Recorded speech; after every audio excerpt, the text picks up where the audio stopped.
this series beginning today. Then in 2018, in January, February, we have more. Is there a continuation of the image? Yes. Okay, there we go. So the next would be Tuesday, January 9th, 2018. And then we have February and March. So the way to find out about the future webinars will be to subscribe to the Brilliance in Commerce newsletter. It's also been called the La Verite newsletter. La Verite means the truth in French.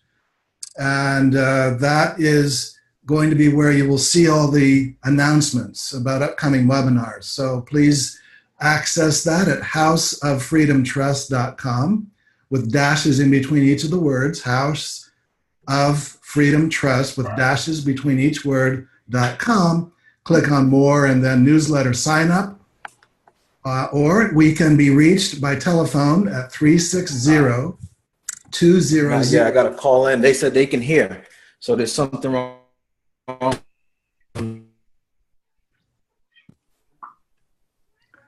As I was saying, the phone number is 360-200-7521.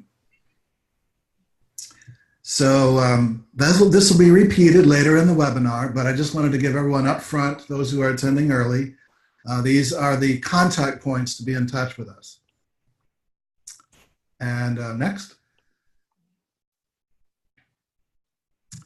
We are talking about international natural law trusts, and some of you may already have seen this, but basically we are looking at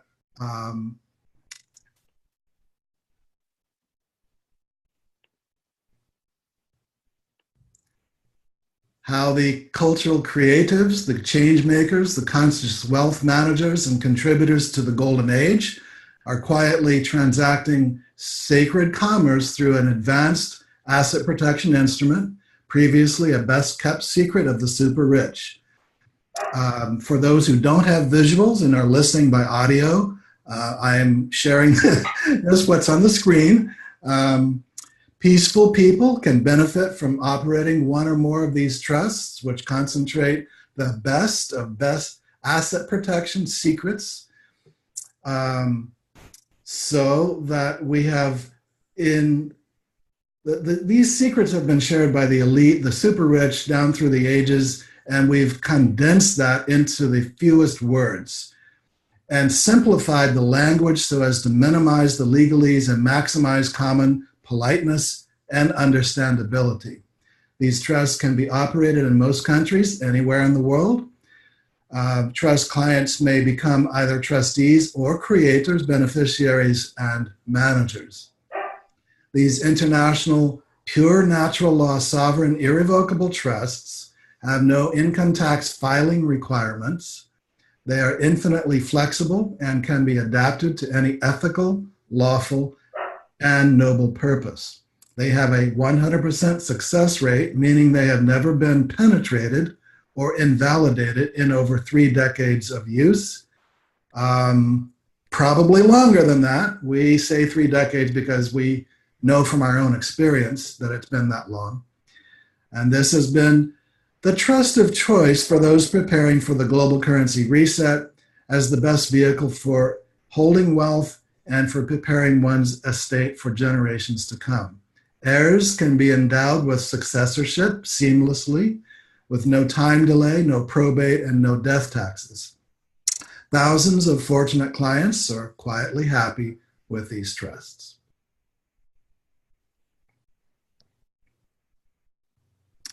I want to introduce my good friend and partner, Randall Hillner, who will be our main speaker today, and our trust writer extraordinaire. He's one of the world's premier trust writers. And he is the founder of White Light Unlimited and House of Freedom Trusts. He is a trustee of One People's Public Trust, the creator of International Natural Law Trust, and the director of the Trust Department of La Verite's Brilliance in Commerce.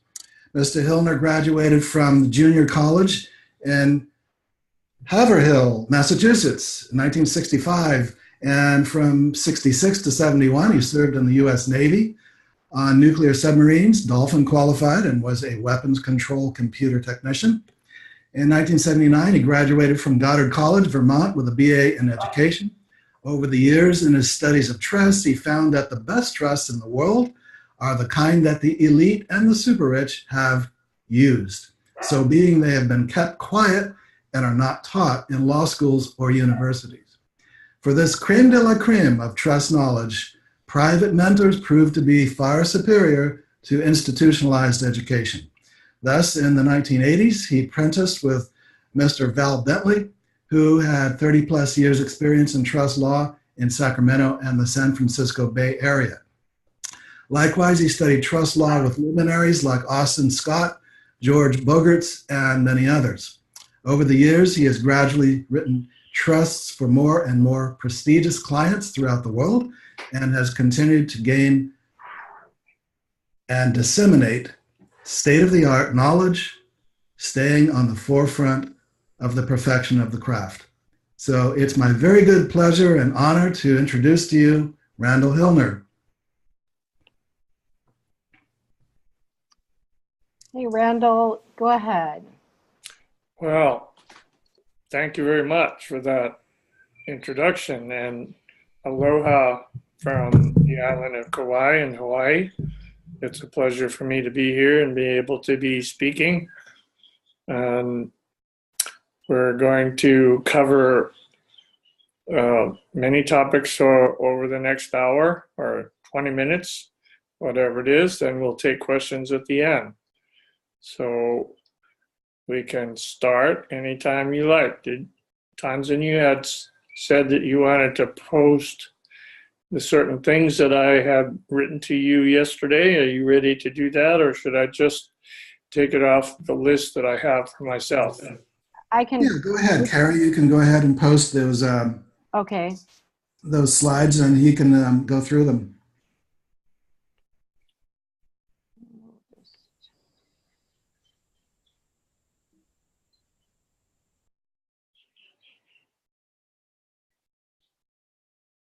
Can you see that? Okay, yes. What is a trust? Well, trust is private common law irrevocable trust. It is a contract between the grantors, two trustees, one that should be non-related to the grantor, and one or more beneficiaries. The grantor cannot be a trustee and sole beneficiary. Yeah, that's one of the things you have to remember. So you get to choose whether you want to be the grantor and a beneficiary and have two trustees, one a family member or a friend, and one that's not related to you. Or you can be a grantor and a trustee and have your family be the beneficiaries. So there's lots of ways to set these private trusts together, and it's private and it's common law, so it's not involved with any government saying you can do it or not do it. It's a contract between you and someone else, and you have the right underneath the Constitution to do any contract you want as long as it's used for not wrong principles. In other words, anything you can contract any way you want as long as you're not breaking the law. So that's what the trust does. It takes your assets or somebody else's assets and puts it into an irrevocable trust, and then the trustees are going to collaborate and with the grantor and go into any kind of situation that it wants to protect and to enhance those assets for the beneficiaries. It can be monetary investments, it can be real estate, it can be pretty much anything. Now, one of the things I do recommend is that you do not put a car in a trust with your house, because the car or a plane or a boat is a liability. It can hurt somebody. So as long as you follow those basic principles, you're fine. And then you have the trustees can be paid. They can have a fee system. You can do it on a monthly, or in the beginning, basically, when the grantor was in charge, the trustees would basically allow the grantor to make the investments or suggest to the trustees the investments they wanted to go into. They could put it into money or any kind of financial or real estate, anything that would benefit and enhance the estate. And that's how the wealthy have done it for 100 years. In fact, the common law or irrevocable trust goes back into Roman times, when they would set up a trust and they didn't own the property. The property was held for their benefit by trustees. So it has a long history. Part of the history was during the Crusades. The knights were going to go away from Europe and go to the Mid East. And so they had their friend or the priest be the trustee on their estate. If they didn't come back, then that trustee would take care of any children left in the family, or it would go to the church or wherever the grantor would like it to go upon his death. And that's still the same thing today. The difference being, when the grantor dies, there is no probate, because the trust continues to go on. The trust does not die. It can be dissolved over a period of time or after a period of time, but it's not contingent upon whether the grantor is alive or not. And sometimes the way I write the trust is that it goes for 21 years. Every 25 years, in most law books, it says after 25 years, it needs to be renewed. I just say 21, and that gives everybody a chance to get together and say, yes, we want to keep it going. And it can go on for generations. So that's the basis of what the trust is all about. It's the document is about, well, depending on how many beneficiaries there are, the trust is anywhere from 35 pages to 40 pages. Depends on how many people get involved. But you have a trust indenture, which is the first part of the trust. It's about 16 pages, and it outlines what it is that you want as grantor to happen, and what's going to happen to the money and how it's going to be handled, where you want it to go, and what you want it to do. Then the middle part is where you have your appointments and all your forms of who the beneficiaries are, who the trustees are. They all sign it. Parts of it are notarized. And then you have the minutes, and the minutes in particular are always private, are always held in a private capacity. There's no need for anybody to see what the minutes are, and that's why it's called a private independent trust. So it's up to, in fact, and the way I write the trust is that the trustees are under fiduciary responsibility, and they can be fined if they let any information go without the express consent of all the trustees. That's the gist. So you have another slide? Yeah, can you see it? I just slid it forward. Oh, okay. So if the grantor is the beneficiary, he can receive most of the benefit if he chooses. He can also include his family as beneficiaries, or his church could be a beneficiary. He may have some endeavors that he wants to support, whatever it is. It's up to the grantor. And trustees are paid accordingly. When we first began, basically we'd have a meeting twice a year, trustees and the grantor and the beneficiaries would go out and we'd just do a big dinner together, and that was the payment that the trustees took. Now, depending on the size of the financial obligation that the trustees have to go through, they can be paid accordingly. So they may be paid for each action that has to be done.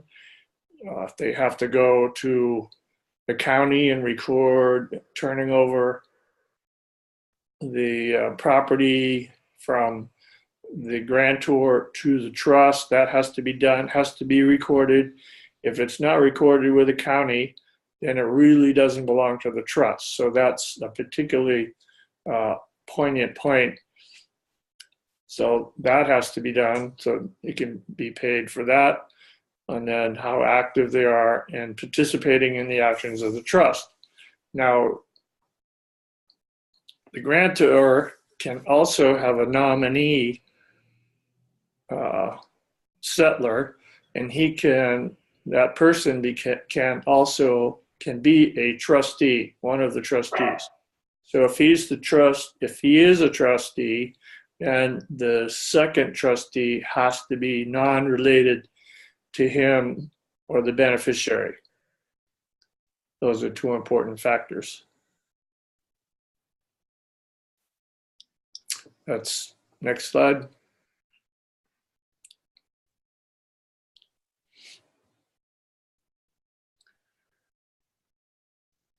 So now that the trustees own the assets, the trustees own the assets, but it's for the benefit of the trust. So they have to they don't put it in their own name, they put it in their name as trustee for this particular trust. So in a sense, they do own it, but it's not for their personal enhancement. They can be paid for the work that they do, but it's for the protection and enhancement of those assets. Working to the best of the ability, they work with the grantor. The grantor may say, I'd like to see those assets, some of those assets go here. I'd like to see some of those assets go over here. It's so flexible. It's a working document. It's always pliable. The indenture can't be changed once it's done, and the grantor does give up all control of the trust, but it doesn't mean that he can't participate either as a trustee or a beneficiary and help direct the assets that are held in that trust. As long as the trustees don't have any malfeasance on their part, then that's fine. One of the things we do include is a protector's agreement. That's usually for the grantor, if he's not a trustee. And then if the trustees are not living up to their ability or up to their commitment, then the protector can come in and replace that trustee, but he has to replace him with a non-related second trustee. But they're responsible for their actions. Each trustee is responsible for his action. And so if he carries out his actions accordingly, then the trust runs smoothly, and it can be changed. Amendments can be put together that has maybe changes a little bit of the wording so that something else can be included in the trust. They may want to limit something. It's truly a work in action. They're under the oath of privacy and can be fined if they violate it. It's like anybody that takes an oath. If you violate that privacy or that oath, then you can be replaced.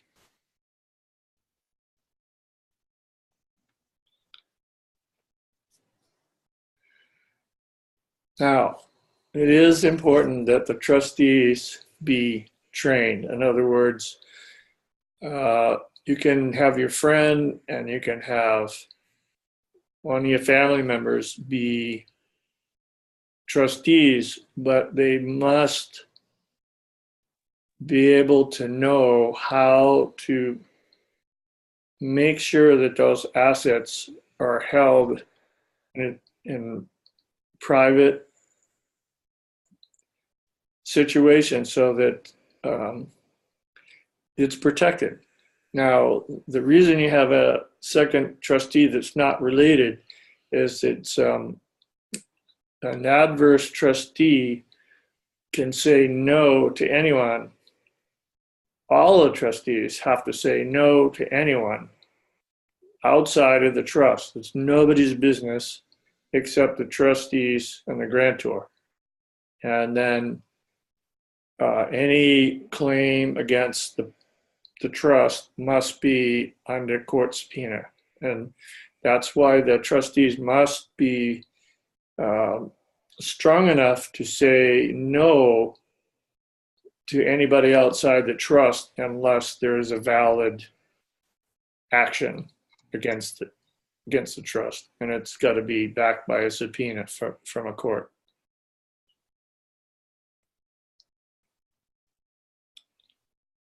Right, so here it is. Already we talked about how everything must be assigned to the trust is under the name of the trust. So land, house, bank accounts, investments, all are recorded and held by the trust. All assets need to be renamed or assigned to the trust, and that's why I have most of it under notary. So you need to get it notarized that validates the signatures of the trustees in that, and then you record it again with the county.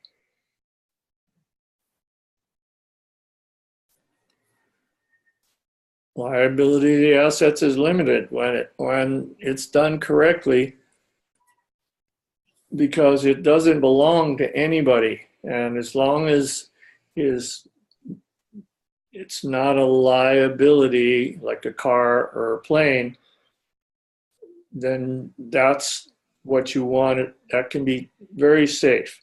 Now, if you have, I was taught that there's no need to put a car in trust unless it's $1 million vintage car, and then it would go into its own trust and be separated from any other asset.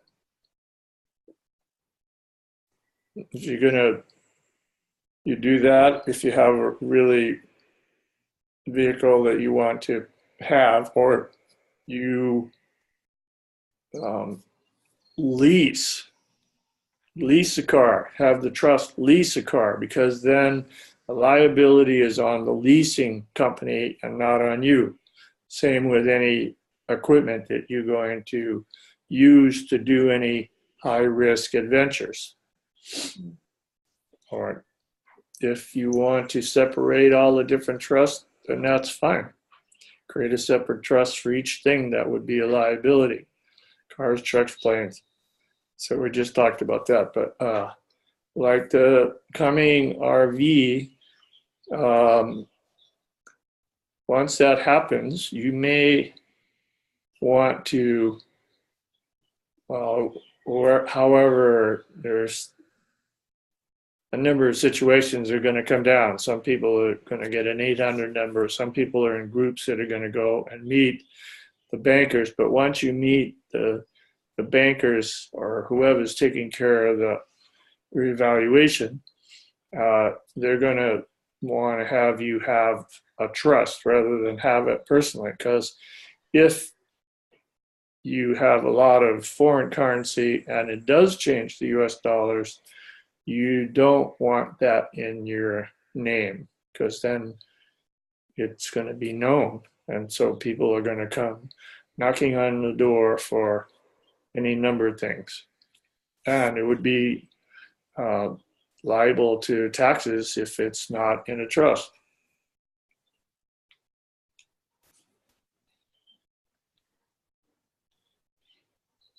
There it is. Everything is under oath for all aspects of privacy, especially the minutes and the dealings of the trust business. That's the key. You can, sometimes the bank will want to see the trust document. If you need to do that, in the old days, you just took in what when you get the trust document for me, there's the back part of it is what pages to take to the bank. And there's it's just a part of the most important part of the indenture is included in that. And it's going to be notarized. And then that's what you take to open up the bank account. Now, some banks, well, in the early days before, let's say, before 9/11, the grantor or the manager, who is generally the manager, could go into the bank with documents, and the bank would allow the manager to open the account as long as it had its own. It has to have its own EIN number, and you have to have certain paperwork. But after 9/11, it all changed, and a lot of banks, because they don't know about the private irrevocable trust, they don't want to deal with it. Some banks are fine with it, but they love it if you do a statutory trust, because it's filed with the state or the county. They feel safe with it because the county knows about it, and they're often not really open to a private common law trust. And it's so bizarre, because it's basically a very simple contract between usually three people, two trustees and the grantor. That's, I don't know why, but I guess 9/11 really screwed up the banking system, and they became afraid of anything that they weren't familiar with. And nobody's trained in all the law schools. They don't teach about the private common law trust. They want you to have corporation or an LLC or a statutory trust. So that's what we're trying to stay away from.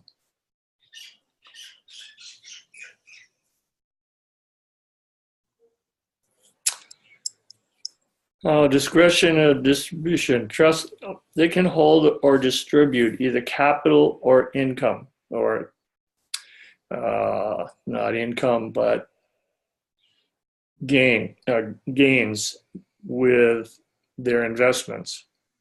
So the trustees have discretionary control over how that new gain is distributed. Now, the grantor may want so much to go to the beneficiaries on a monthly or quarterly or yearly basis, or they may want to hold it until his death, and then upon his death, it's split up and given to the beneficiaries that are still alive. And the beneficiaries may change. Some beneficiaries may die. Trustees may, die or disappear. And so things will change during the course of this time frame. We're talking about 20 years. If we have, if you have that change, it's not a problem. So again, because it doesn't die, there's no probate or death. I mean, most lawyers love probate and death taxes because they get to just have that probate or that estate sit on their desk and they take time with it, and they just take money off the Lawrence, top. you're going to have to unmute yourself. Hold on. Go ahead, unmute yourself. Lawrence, please. I mean, Randall, I'm sorry.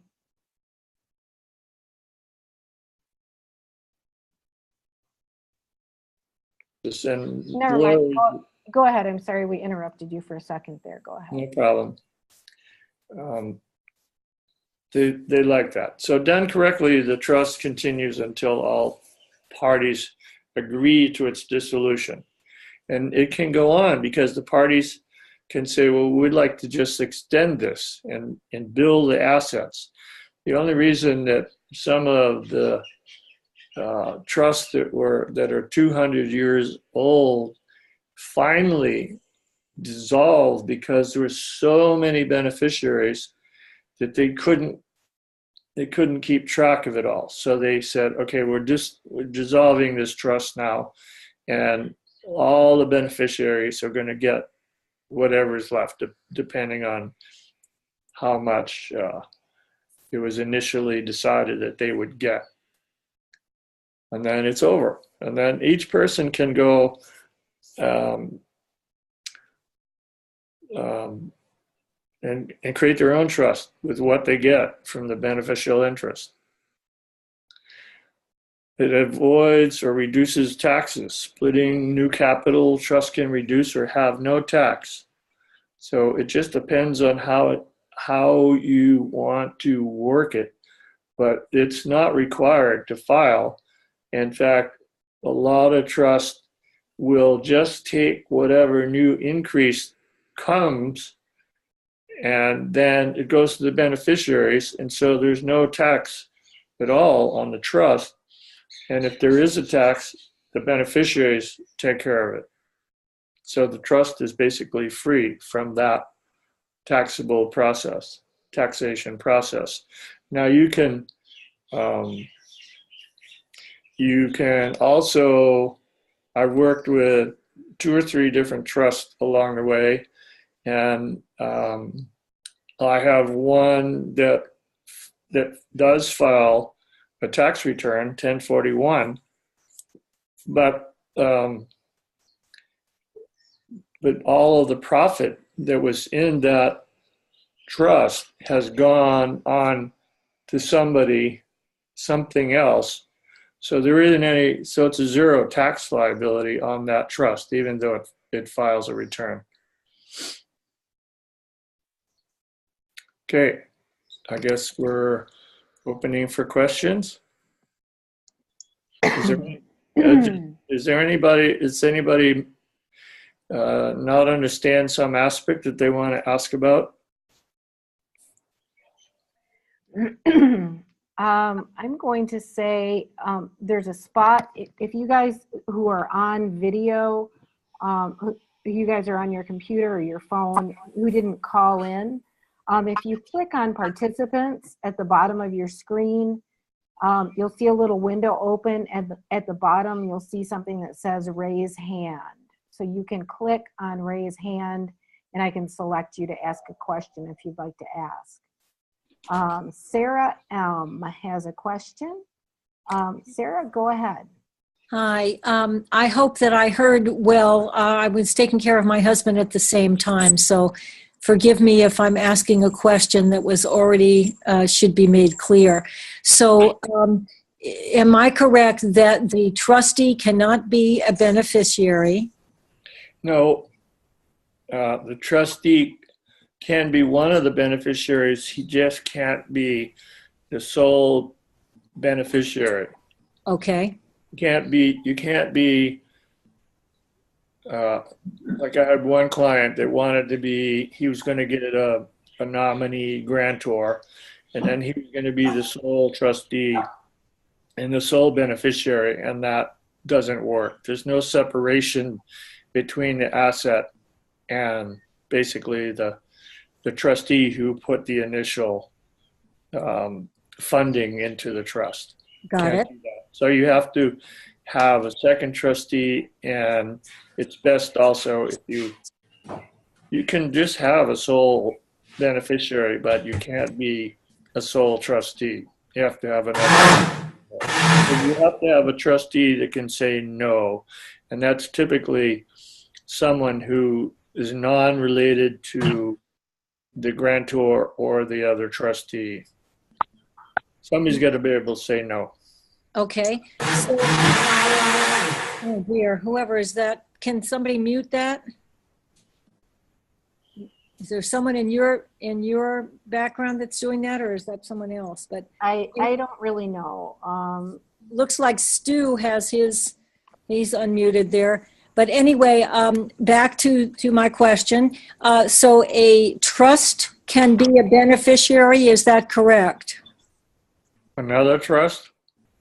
Yes, another trust can be a beneficiary, is that Sure. correct?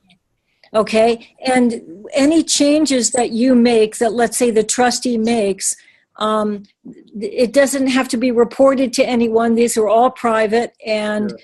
We can make a decision, and then the next day we can change that decision. Yes, but every time you take an action, every time you make an action, it has to be recorded in the minutes. Correct. And you decide on one day to do this, everybody signs, and then the next day you decide, oh, that's not going to work, we don't want to do that. Then you just make a minute that states that we decided not to do that, and you keep all of that paperwork in a file, so you always have access to there's always a paper trail. Right. Trustee to know what's going on. And you use things like minute orders and things like that. And Sure, it can be handwritten notes, but each trustee has to also sign it. And if it's a major transaction, then I suggest that you also get it notarized. okay. And let's see. Oh dear. Okay. Now, but you can have just one trustee who's also can be, you don't have to have more than one trustee as long as the beneficiary is not that trustee, sole trustee, correct? That's correct. But Okay. if you're the solo trustee, then it's best to have a second trustee in the waiting. In other Right. words, A successor trustee? yes, successor trustee.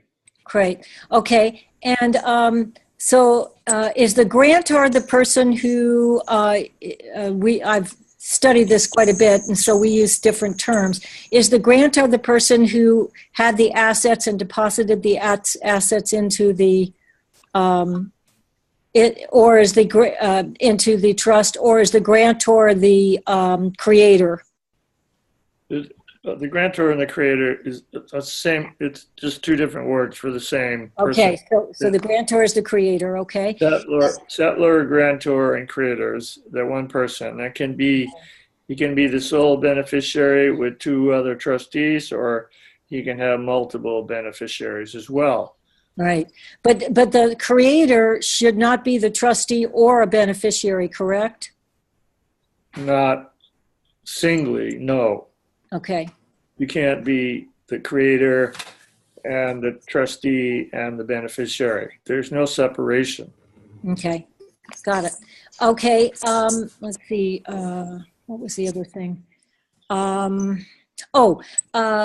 My understanding is that if you are, let's say in my case, I'll be the sole trustee, and so I will also be the managing trustee. And this is actually going to be quite a bit of work for me because there's going to be quite a bit of money, and it's relating quite a bit. It's a humanitarian project. Right. And so my understanding is that I could give myself a salary, for that work. Of course. I heard you say something about, at first you could, go do it with a dinner or whatever. But in order for me to run a nonprofit organization and waive my fee for running that, I need to get paid somewhere, and I plan to get paid as the managing trustee from the trust, and that is acceptable. Absolutely, and if there's a tremendous amount of work that needs to be done, then you also have to consider paying the other trustee as well. Both trustees. There is no other trustee. That's just me. I'm the sole trustee. Okay, and who are the beneficiaries? Beneficiaries are people non-related to me. Okay, fine. So Okay. yes, Or a trust. Salary or compensation for what you feel is a fair Right. salary. Yeah. And I was going to do that instead of I can't make myself a beneficiary because I'm the sole trustee, right? So, No. But okay, so now the beneficiary can be a trust. If the beneficiary is a trust, then that means that whatever is transferred to that trust is non-taxable, correct? Because it's from trust to trust. Right, and because what you get is when you put money into the other trust, it's a non-taxable event because you're going to receive beneficial interest from that trust. Okay, so now here's the big question. I want to create when I create this trust, I'm going to be the on the IRS, in terms of the IRS, I'm going to be the managing, let's see, what do they call it? There's two boxes you can check for the IRS. One is that you own the assets, and the other one is you're not the asset owner. And I forget what that box is called. But there's the responsible party, and then there's the trustee. And you can play both of those roles as far as filling out and getting an EIN number. You can play both of those roles because you are a trustee and you're the responsible party. But most people, when they do it, if they're the grantor, then they're the responsible party, and the trustee just puts his name on as trustee. But you can do both of that. Okay, so you know what? We're going to jump in here. Sarah, it's a lot of questions. We need to give some other people a chance to ask some questions as well. And this is, my understanding is this is going to be a series of, there will be a series of learning videos coming forward. There's so much to this. I mean, I have one of these trusts, and it's a lot to learn what each position does and can do. Does that sound good to you, Randall? We Sure. take a question from another person. Sarah, Okay. thank you so much, and we're going to mute you, and we're glad that you're doing what you're doing. And we're going to ask Al-Aziz. Go ahead, you have your hand up. Yes, thank you. I actually have two questions. The most important one is you're talking about having signatures notarized, and I'm sorry, and but if you're in the States or possibly in Canada, I guess that'll work. But in other countries, for example, France or other European countries, the notary it's very rare for notaries to actually notarize signatures. Would, for example, the signature of 2 witnesses or 3 Sure. witnesses be enough? Yes, 2 witnesses also works. Okay, perfect. Now, I guess you sort of answered the second question when you answered Sarah. And this is about an existing trust, actually. My husband passed away 4 months ago. He was a trustee to this one trust, and before his passing, he the trust got a successor trustee, but it was done in the form of a like an addendum to the initial trust. Sure. Can that work out fine? And of course, the signature, because it was in the French country, the signatures were had 2 witnesses. Is Sure. that still perfectly legal? Sure. I mean, I'm not well versed in European law, but it's typical for any contract if 2 witnesses sign. Right. Well, the assets are actually in the States. Okay. Well, whatever. You can do it in the States. If you want to use 2 witnesses, it's fine. You can do it that way, or you can have it notarized. Okay, I appreciate it. Thank you so much. Thank you for your time and for the blessing of having this webinar. Thank You're you, welcome. Alice. Thank you. Jabby, go ahead. You are, let me see if I can unmute you. Go ahead and ask your question. Hi, Randall. I have a couple of questions. The first one is, I've been told trustees can be sued because they hold the liability. And is that just for a revocable trust? Because my friend said it was also for an irrevocable trust. Does that position, what are they being sued for, and why? It wouldn't have any, unless there's malfeasance on their part as far as assets in the trust. Then if they get sued, you'd have to tell me why they're getting sued. car accident, whatever? Well, they might be in a car accident, but if the trust doesn't own the car, then it's on their insurance, and they may be sued personally, but they don't own. They own the assets, but not in their name. They own it under the name of them being a trustee for the trust. So it's totally separate. It's not theirs. Well, let me ask you this. When can one be sued? In what instance can one be sued, given your experience with your trust? Well, let's say the trust has a house, and somehow the house gets, somebody doesn't take care of the property, or they fall down on the property, or a piece of wood on the deck gives way and the person is injured, then it's possible that the suit would include the house and any other assets in it. That's why it's good to have, every time you have a new asset, like if you have a house, you break it off and you put it in its own trust away from your liquid assets.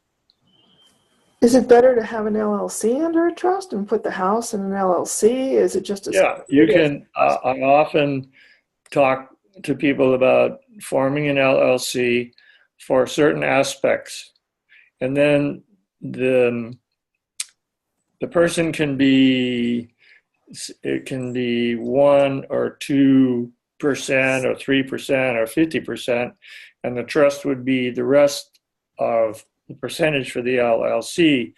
But an LLC is a limited liability company, so it doesn't go, it's only what's in the LLC that can be sued, not beyond that. Not in Not the the umbrella. trust or the owner. That's why they created it. That's Now, let me ask you. the liability strictly stays with the LLC. Okay, let me ask you this, which is very relevant. Somebody has a will in probate, or somebody has designed their will already and it's structured. Yes. And would a minute order trump a will? How does that work? Well, the person can change into will if they're still alive. Well, I mean, let's say they pass away, but they have a last entry for a minute order, but they have their, and it does not coincide with the will. Does the minute order take precedent over the will? Depends how the minute order is written and what it ties into. Yeah, I think we're getting into some real complexities here that might need to be answered in a different setting. Let's get back to kind of just the purposes and how the trust actually works. Is that okay, Randall? Or did you want to finish that? No, it's fine. Okay. I've run it a number of ways, and I've run it. We had a vacation rental, and we ran it out of an LLC with a trust being the majority owner, and the LLC took in all the money and paid any possible taxes due, and then the rest went to the trust. Okay, thank you. Okay. There's a question here in the chat. So the grantor, this is from DR Crypto. So the grantor can be actively involved in decisions, directing actions regarding the assets, any income or distributions. Question. Well, the trustees would have, he can ask the trustees to make this thing happen, but it's the trustees that have to sign the document that makes it happen. In other words, the grantor can be an active participant in the process of the trust, but ultimately the trustees are the ones that have to sign on the line. Okay. Great, thank you. Stu, we're going to go ahead and unmute you. Go ahead and give Randall your question. Awesome, thanks. Can you hear me? Yes. 3 real simple questions. One, I had heard you mention that once you form the trust that you should submit some documents to the county. No, that you only submit documents to the county on a statutory trust, and you on a common law trust, the only documents you're going to submit to the county would be if when you change, if you, let's say you have a piece of property, then you would have to go to the county office. The trustees would have to go to the county office and show that the house has been assigned to the trust and is no longer under the name of the individual previous owner. Oh, okay. So if there's any titles, you're just saying just transfer the titles into the trust. If you have a title would have to shift and it has to be recorded. The same with if you have a bank account and you have an investment and you want it to go into the trust, then you would have to go to that investment office and you'd have to show them the paperwork so that they could reassign it to the name of the trust. Awesome. Second question. when you mentioned leasing a car. Yeah, the trust can lease a car. I would recommend the trust not owning a car. Any liability can affect the trust. So Right, what I was asking was, do you get with the trust itself as business credit, or are you still like the personal guarantor and you're just using the credit, I mean the EIN of the trust? I'm sorry, I didn't quite hear. I think he's When asking, you, how do you lease the car in the name of the trust? What are right, you because the trust doesn't have any credit. If I was to go personally lease a vehicle, I would need a credit score. If I Yeah, go lease you take your credit score as grantor or trustee, and but you use that credit score to be able to lease the car, but you put it under the name of the trust. okay, and the last question, in purchasing a trust, is it better to be the trustee and you have other people as the beneficiary, or should you be the beneficiary? It it's a real personal process. You have to decide how you want to run this flexible document. Most people, most older people, and especially 20 years ago when I started this, they just wanted to turn their assets over to the trustees, and they wanted to just kind of relax and not have to worry about it anymore. If you're young and active and you want to have more control, then you can be one of the trustees.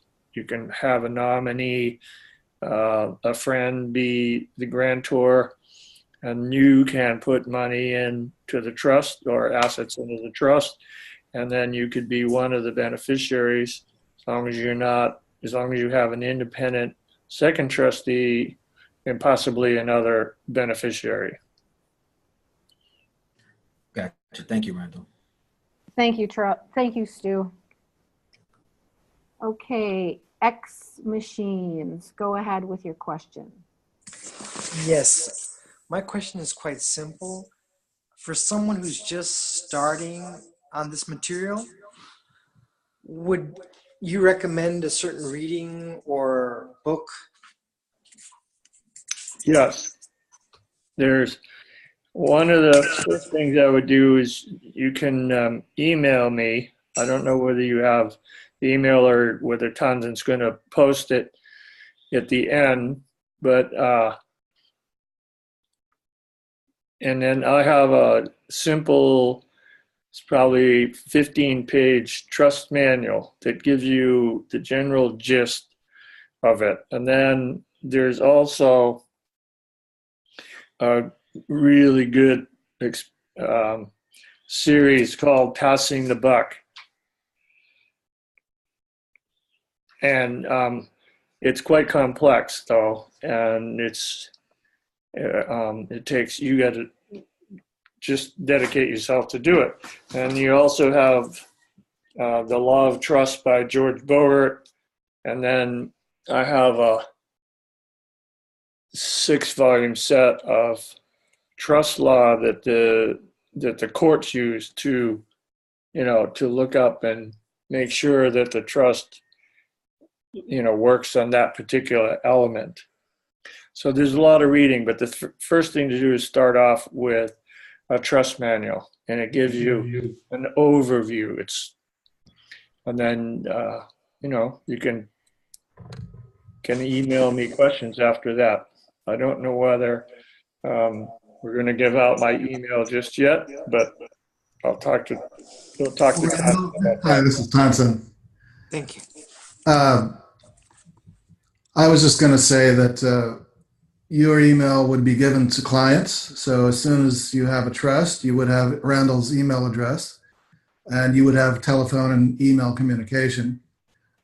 Before you have a trust with us, you can get in touch with us through the contact points already given earlier in the show, and Carrie will post those again before we conclude. Okay? Works for me. Is that good? You're kind of echoey, so I'm keeping you muted. Yes, that's fine. Thank you. Okay, you're welcome. Yeah, right now it's best if you go through the Brilliance and Commerce website, and then we can go from there. Or if you have if somebody brought you to this call, they may have a link, an affiliate link that would connect you as well. Right. And then, so we have another question here from Jim. Can the grantor become a manager who is beneficiary as well? Yes. Let's see who's next. Michael Koviak. Go ahead with your question. Nope. I'm sorry. You caught me tangled up and munching on a candy bar. Sorry. I'm afraid that I'm going to be like the first lady because it'll just Michael, didn't I just write you an email this week? Yes. Mm-hmm. Okay. Yeah, we talked about yes, sir. Thank you very much. So we're we gonna talked about go ahead and ask a couple of questions, and then we're gonna keep room for everybody else. So obviously, this is a lot of learning for each of us. Yeah. Oh, it's incredible amount of learning curve. What it would be, my question would be, and I have to step back and allow someone else to take it, because it would be like, let me give you a brief. All right. Self-employed. I stepped out of the system way back in '89. Yeah. Like I just signed a W-9 to a customer. All right. Yeah. It was, I did some work for them. And one of the boxes checked off, it said trust. All right. Okay. And what I want to basically do is just run my business through the trust. Sure. You can do that. Find out what the most efficient way that is to do that, all the nuances and everything, which would, and I'd pay you for this time, not just to buy in the trust, but also, right. Whatever your hourly charge is to go through and, okay, this is what I want to accomplish. What are the steps I need to do that? And then go from there. And in the midst of all that, do this learning curve. Yeah. You know what I mean? There is so I can get up and running. There is a fairly substantial learning curve, but the basics is not. And I forget how many emails we've had back and forth, but if you get the gist of what we talked about in the early slideshow, then you begin to understand. So I wouldn't be afraid to do a W-4 or W-9. And I had one client ask me what I should take a 1099, because otherwise they want to take the money out of my paycheck. And I said, just give them a 1099 and we'll figure out the rest when you get there. So just keep it simple and make it work for you so that you can collect all that money. And then before the end of the year, you've just got to make a decision to get the trust. And I'll coach you. Once you get the trust, I'm really open to coaching. Well, I've just accomplished to finish the 2250. It took, be surprised if you just track as far as what's coming down in the world. If you guys are in the metaphysical stuff and improving yourself, you always have to that back thing, resistance from the other realms, including ourselves, to change. But no, I'm there. I can purchase the trust here in the next week. Good, Michael. We're gonna go ahead and let a couple more people ask questions, and I just encourage you. It's a great path to be on, and it's just constant learning too until we get ourselves educated in these ways. Oh yeah, yep. So thank you for your time. Thank you so much for being here with us. You're welcome, dear. I have a question. Art from California. Okay, Art, are you on the phone or where are you? I'm trying to find you in the participant queue. I'm on the computer. Yeah, I see his name here. Oh, I see him. Okay, Art, go ahead, ask your question. Where can I get trust manual? You write to Brilliance in Commerce and tell him what you want, and he'll send it on to me, and we'll see what we can do to support and give you what you need. I didn't get, I write to who you said? You write to Tanzan at Brilliance in Commerce. Tanzan can give you that email address. Then you write to him first. I mean, unless have you communicated with me personally before? I did. In fact, I placed the deposit and then we stopped. Okay, so then you have my email. I've probably responded, and you have my email, so we can go from there. It's really I didn't discuss.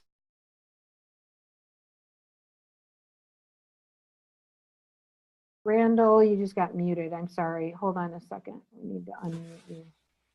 Hit the wrong button there. Anyway, Thank you. I haven't discussed this with Tanzan to any extent, but the idea was that it's best if you all go through the Brilliance in Commerce office first, unless you've already got my email and we've communicated before. Understand. Thank you. Okay. Thank you. So we have Antonio next. Could you go ahead and ask your question? Sure, thank you. If I have an LLC and I want to run it as a family business and have all trusts managed through that, is that possible? You would have the trust be a member or part owner of the LLC. Then you run your business through the LLC and the profit would go into your trust and or you. Okay, so if I had a lawyer on board, accountant hired an accountant, I can hire my own staff is what I'm saying, and then I just give the direction. You could do that, but I wouldn't have a lawyer be a trustee because they work for the court, not you. Correct. Okay. That was it. Okay, thank you so much. John M. Hello, yes, thank you. My question is about relatives. Is a stepchild a relative or an in-law? Are they relatives? It depends how close they are. Well, you know, if you have a fourth cousin out there somewhere, then it's not related. But if any of your relatives are involved at all, then I would suggest having a friend that's somebody that's not related. Okay. Well, I didn't know if it was blood or if it was through marriage or you know. Well, it's all of that. It's all of that. Okay. It just gets too close. It's too incestuous, and then you don't really have the situation. You don't have the separation. You need to have a non-related trustee that's willing to say no. Right. If he feels it's a wrong decision. Okay. And I do have your trust, and thank you for all your work. Appreciate your time. Okay. You're welcome. Okay. Thank you so much, John. Okay, we have a Carrie? couple more questions. Yes. I just wanted to mention also for people who wanting more reading material, don't forget the ebook. So that's available on our website in the trust section. Absolutely. everyone who hasn't already read the Pure Natural Law Trust ebook, we gave the website earlier. We'll give it again. And anyone who invited you to this, go to their link. But on the trust section of the website, there's the ebook. That's in addition to the more substantial books that Randall mentioned, the Passing the Buck. Information on those have been posted in our newsletters. And once again, earlier in the show, we gave the subscription to the newsletter. We'll give it again before we conclude. So if you haven't already, subscribe to the newsletters, and we will provide the points to connect in with the books, the Passing the Buck book. Yeah, passing the And buck. there's also a newsletter, the Passing the Buck newsletter. It's very good. Randall has been recommending it for his clients. And if you're not already a client, you can also subscribe anyway to the newsletter as well as purchase the book. The ebook that I was referring to, though, earlier is free, and that's only about 50 pages. It's rather introductory, and that's available on our website. Yes, thank you. Okay, Ralph Gurgle, let's see. I don't have a way to unmute you. Ralph, can you unmute yourself? Or type your question in the chat. For some reason, a few of you aren't showing up that I can unmute you. How about Sue's Apple? Can you unmute yourself? Don't know if we have audio for you. You may need to type your question into the chat as well, and I will read a couple of the questions out of the chat. Can we take funds, this is from James Griffin, can we take funds out of the trust for day-to-day living, such as paying for groceries, electrical bills, etc.? Do these funds become taxable? Is there a method to do this without it becoming taxable? The trust can pay you a salary. Now, what you do with that salary is dependent upon how you're dealing with IRS. But that means that there is no tax in the trust for that transaction. So when it comes to personal items, I always tell the client to pay themselves a check and then go cash it and then buy your personal items. You don't want the trust buying personal items. Use that only to hold assets and or run the business. And then the person would, when they're getting paid those checks, if that ends up being taxable income, then they would have to pay taxes on that little bit. Yes. Right? Okay. And then Alizi's grantor equals settler equals protector, correct? She just wanted to verify that. No. Settler, grantor, and creator. The protector is totally different and can't be related to either the trustees or the settler or the beneficiary. So let's see, I think this is Sue's Apple. How are the capital gains or dividends created in the trust taxed? I heard something about transferring those amounts to the beneficiaries. If transferred, then would the amounts be taxable to the beneficiaries? Yes. Okay.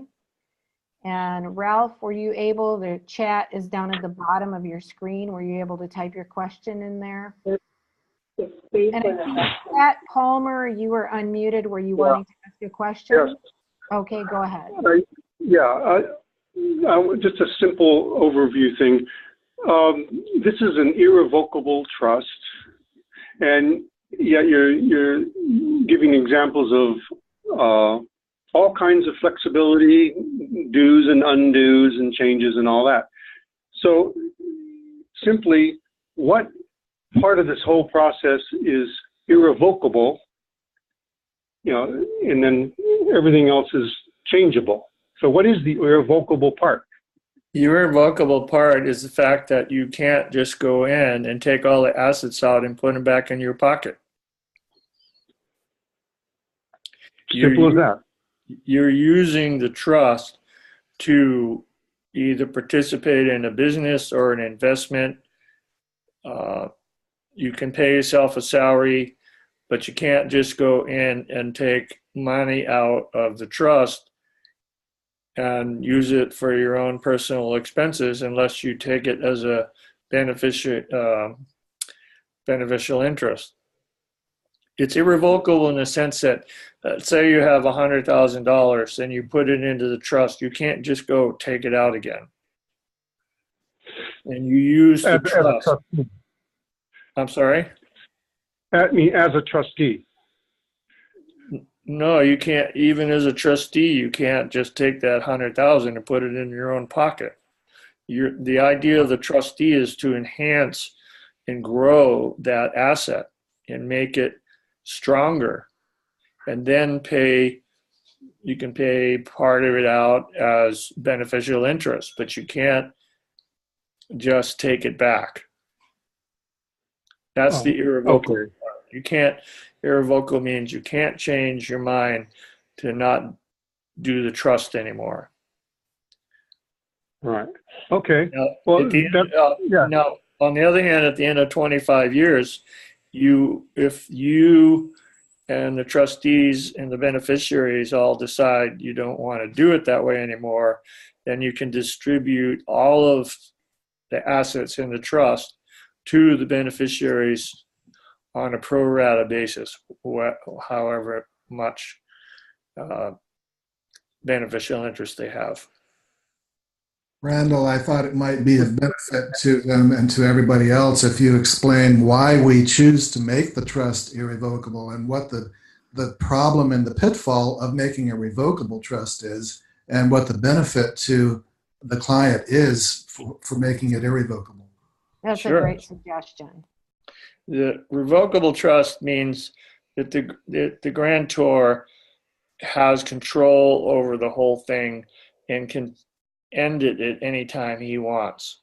He's usually the revocable trust. He's the grantor and the trustee and the beneficiary. That's what makes it revocable. An irrevocable trust means that he can't have all three of those hats. He can only have two at the most. And he can't just dissolve it on his own. Okay. And in a revocable trust can be sued, and so it goes.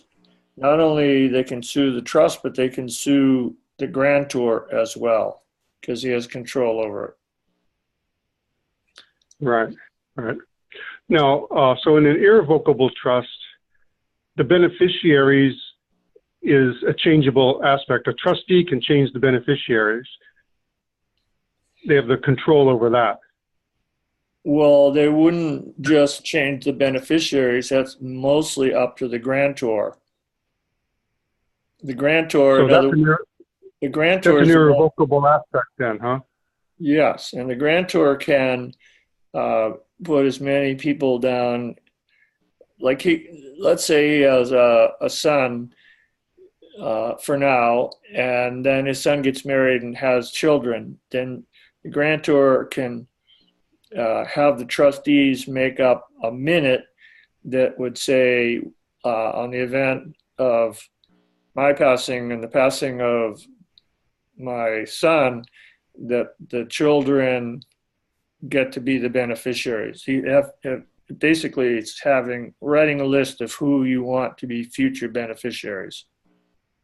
Now, that's a request of the trustees or an order?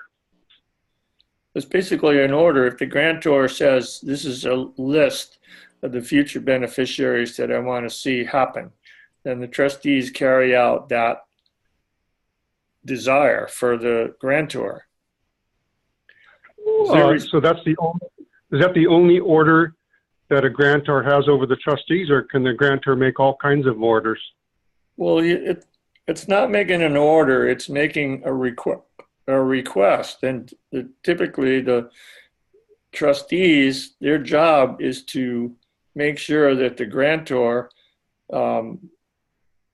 wishes are carried out. Okay. Okay. So I mean, I'm trying to establish the lines of control here. How much control is the grantor exhibiting when he's not supposed to have any control at all? He doesn't have any control. He can only work and ask the trustees to do certain things, but he can't do them himself. He can ask the trustees to have future beneficiaries that in case of my demise, then I would like to have these future beneficiaries. And he may even have a list of if one of the trustees leaves, that this person would replace them as well. Okay, and the grantor also can request who's going to be the trustee, I suppose, huh? Sure, in the future. Can make a list for future trustees. But not order the trustees to do that. No, because he's not in charge anymore. He's given up control. Okay. He's relinquished all control of the assets and the actions of the trustees. Now, a good trustee will always look out for the assets in the trust and for the grantor and for the beneficiaries. Okay. Because I was thinking in terms of having a nominee grantor who could just be a friend or a neighbor to create the trust, and then they wouldn't really have much to say about it after that. They could resign.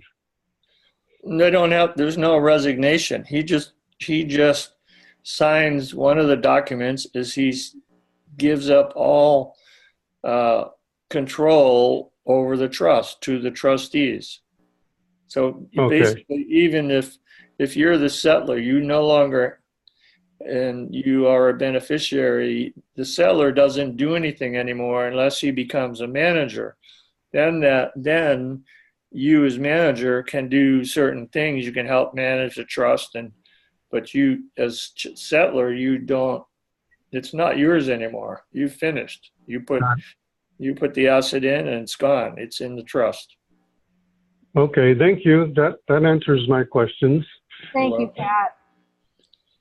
Okay, Hanson and Randall, I've got 3 more questions here in the chat, and I think we'll get quick answers to these and then call an end to the questions. See, like Ralph is trying to talk, but we're not hearing him. We can barely hear you, Carrie. Oh, how about now? Can you hear me better? Not really. You're showing Ralph on the screen as the speaker. Hello? Hello? Yeah, I'm here. Okay, go ahead. Go ahead, ask your question, Ralph. Yes, excuse me. My question is, you've said it probably several times, but well, first off, I want to do a disclaimer that anything that I may ask and so forth, not to be misconstrued as practicing law. All we're doing here is, on my part anyway, is sharing legal and or lawful information. Question is, a grantor versus trustee. I'm understanding, is that correct or not, that they cannot hold both posts? Can you be a grantor and a trustee for management considerations? Well, yes, you can do that as long as you're not a beneficiary. Right, exactly. Beneficiary is a beneficial interest is a whole separate thing. Yes. All right, and then let's see. Instant to that, if I'm understanding correctly, I should be able to put all my assets. I'm sorry. We're going to have the main trust, and then off of that, several other trusts with the different assets. Like example, a house would be in one trust. Vehicle A would be in a trust. Vehicle B would be in another trust, and so forth. And that way, I've got to whatever degree protection. And yes. And you know, from they're typically being a sovereign type of a trust, and all the veil of the trust cannot be penetrated. Is that basically true? Short of any major things like death, killing, murder, and all that sort of thing. Yeah, as long as as long as it's a lawful process. No. It can't be invaded.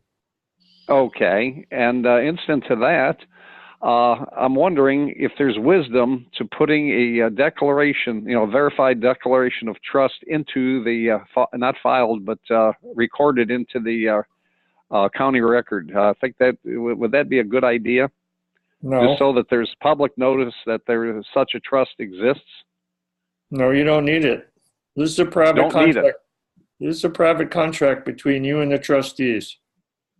Okay, that's much more clarified. I understand that now.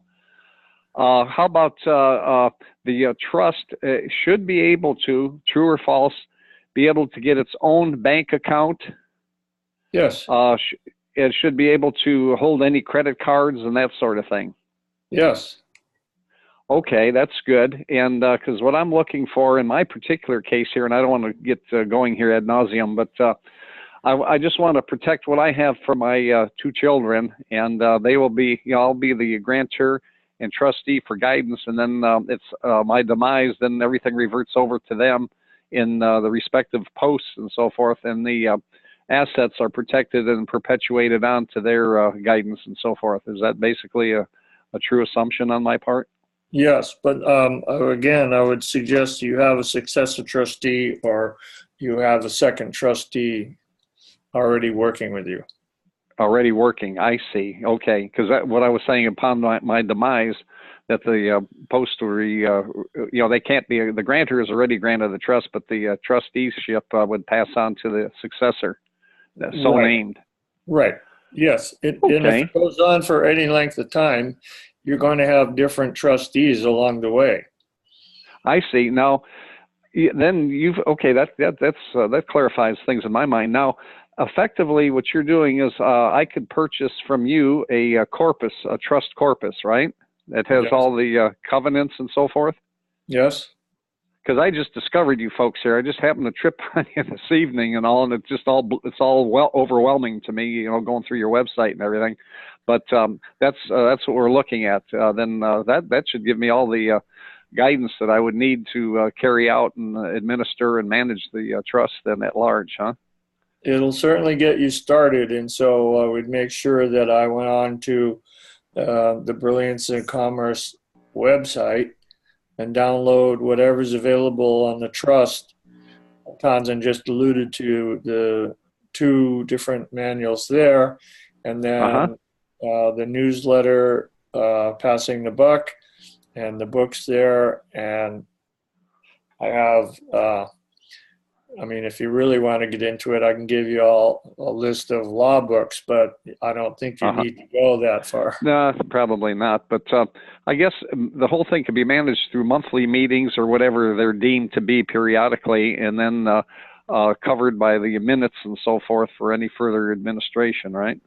Sure. And you can do it like let's say there's a transaction you want to carry out, and even though you just had a trustee meeting last week, all you have to do, I have some clients that their trustee is a distance away, and so you just scan the document and send it to them. They read it, and if they agree, they sign it, then they scan it back to you, and then you have it in your record. I see. Okay, yeah, that clarifies things further. Going back to my original thought of the necessity or non-necessity of doing a declaration of trust, what I could do is just have a separate document and then have it notarized and so forth. Then I could take that document and transferring or conveying the truck and car and so forth into the main trust, and then having the main trust itself. I guess as long as we have that declaration, that's a document I could carry to the title bureau and so forth for conveyance, right? Yes, but I'm suggesting that you don't take any vehicle and put it in a trust with assets in it. Oh, right, exactly. Each I'm envisioning each vehicle will have its own, will be in its own trust. Fine, you can do it that way. And, yeah, and then they would be those trusts would be held by the main trust itself. Sure. Okay, yeah, I've got a further clarification now on the whole thing, and I do thank you very much for being here. My gosh, you folks are really something else. I mean, Thanks, this is Rob. really Okay. something, and Yeah. I do Thank you thank so you. much. Sure, bye now.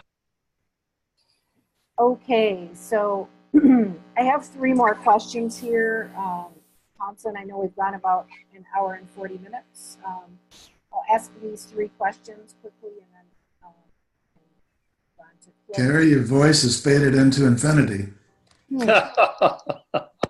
Can you hear me better now? Oh, yeah. Now you're Oh, back you on. just came back I don't know from what you Mars. did, but now you're back on. I don't know why my headset seems to not be feeding through properly. Thank you for letting me know that. So questions here, when the grantor passes, can the trustee change the beneficiaries? Not unless there's a list. In other words, their job is to take care of those beneficiaries as they are, and they,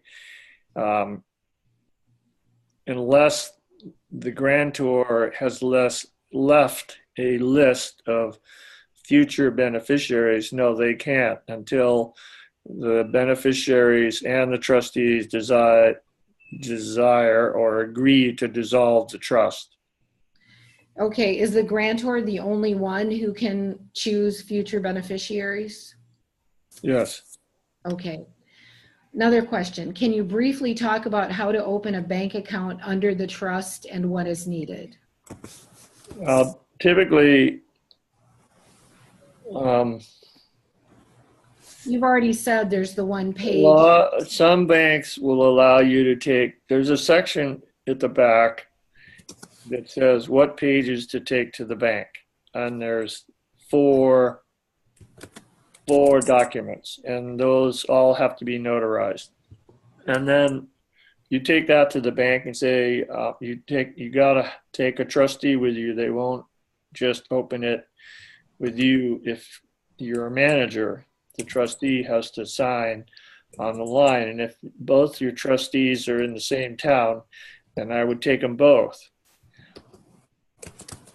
And sometimes the bank will allow you to also be a signator on the account. Some banks won't do that. Right. Okay, and you've already answered this. Does the trust have to have more than one trustee? And is a founder the same as a grantor? Yeah. Founder and grantor is an interchangeable name. And you can have one trustee, but you need to have a successor trustee lined up. Okay, and then so from Sophia, if you have a nonprofit as a beneficiary in the trust, then how do you donate the money from for the nonprofit to operate? The trust can give up to 100% of all of its assets to a foundation if it wants. The trust is able to gift pre-tax dollars anywhere it wants to. Okay. Cool. And someone's asking if there will be a replay available. And yes, there will. Tonson will notify and let you guys know where to get this. Tonson, would you like to hop back on? Yes, we will be announcing the replay from the archives in our newsletters. So again, subscribe to the newsletter if you haven't already.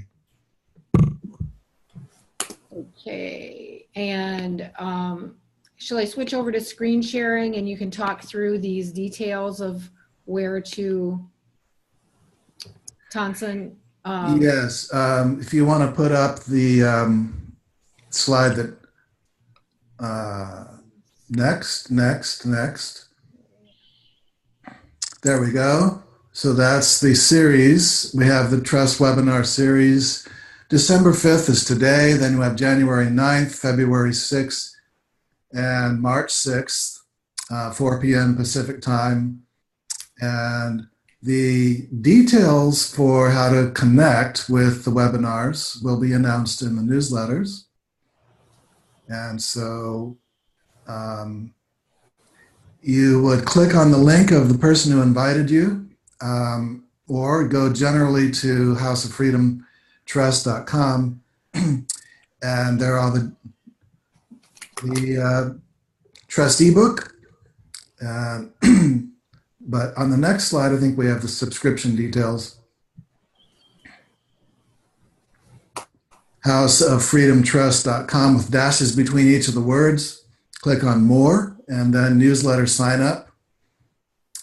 And then we have a phone number. If anyone can't access via the website for whatever reason, use 360-200-7521.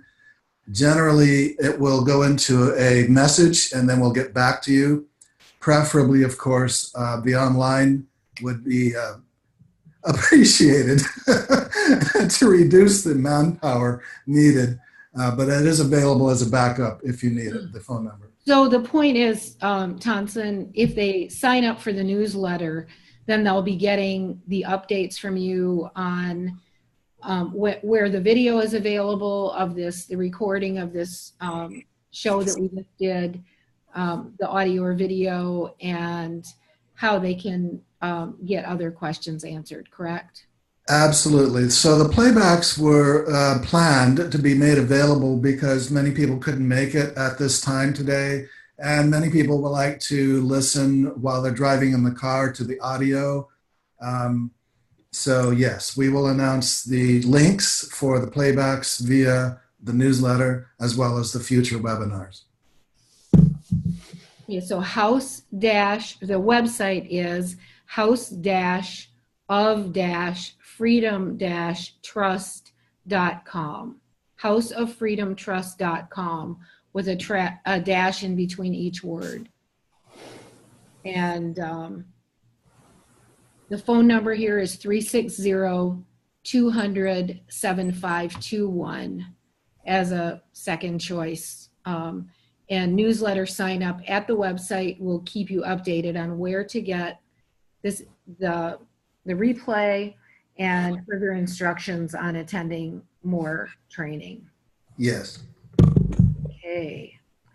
Anything else you would like to say, Tonson? Randall, anything concluding? No, I'm just looking forward to the next one. Okay. Okay.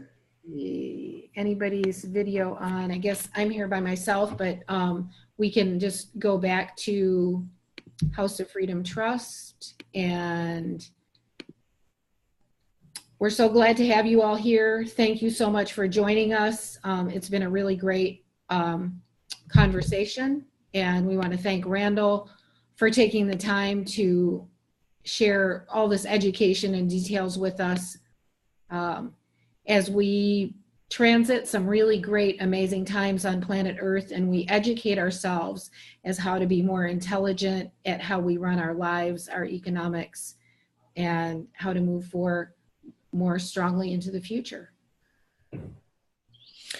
Yes, I agree. Okay, well, thank you so much. Happy holiday season, everyone. Yes. Yes, absolutely. Okay, we're going to go ahead and end the meeting.